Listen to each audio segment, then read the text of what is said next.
ಮೇಲ್ಕೋಟೆ ಕಾಡು, ಡ್ರೈ ಶಬಬ್ ಕಾಡು, ತುರ್ಚಲು ಕಾಡು, ಆ ತರದ ಕಾಡು ಅದ ಹಾಗೆ ಇರಬೇಕು. ಅಲ್ಲಿ ಮರ ಬರೋ ಅವಶ್ಯಕತೆ ಇಲ್ಲ. ಮರ ಬಂದ್ರೆ ಪ್ರಾಬ್ಲಮ್ ಆಗುತ್ತೆ. ಹಾಗಾಗಿ ತುಂಬಾ ಜಾಸ್ತಿ ಮರಗಳನ್ನ ನೆಟ್ಟ ಮೇಲೆ ಇಲ್ಲಿ ಉಲ್ಫ್ ಸ್ಯಾಂಚುರಿ ಅಂತ ಇತ್ತು ಮೇಲ್ಕೋಟೆ. ಉಲ್ಫ್ಗಳಿತ್ತು. ಆ ಉಲ್ಫ್ ಮೊಲಗಳನ್ನ ಹಿಡಿದು ತಿಂದು ಬದುಕ್ತಿತ್ತು. ಈ ಮರಗಳ ನೆಟ್ಟ ಮೇಲೆ ಆ ಮೊಲಗಳನ್ನ ಹಿಡಿಯಕ್ಕೆ ತುಂಬಾ ಕಷ್ಟ ಆಗುತ್ತೆ. ಮರ ಅಡ್ಡ ಬರ್ತಿತ್ತು, ಔಸ್ಕೊಳಕ್ ಜಾಗ ಜಾಸ್ತಿ ಆಗಕ್ಕೆ ಶುರು ಆದ್ರಿಂದ ಉಲ್ಫ್ಗಳೆಲ್ಲ ಇವಾಗ ಇಲ್ವೇ ಇಲ್ಲ, ಒಂದು ಉಲ್ಫೇ ಇಲ್ಲ. ಸೊ ಅದೊಂಥರ ಎಕಾಲಜಿನ ಬ್ರೇಕ್ ಆಗೋಯ್ತು.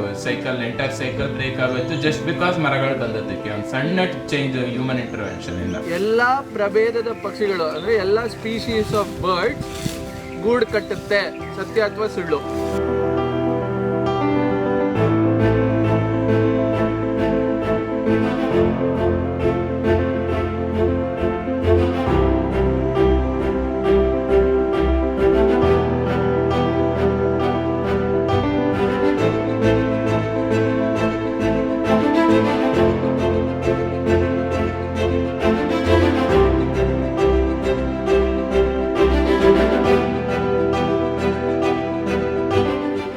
ಮೇಲ್ಕೋಟೆದು ಏನಿಲ್ಲ ಅಂದ್ರೂ ಒಂದು 150 ಕೊಳಗಳುಂಟು.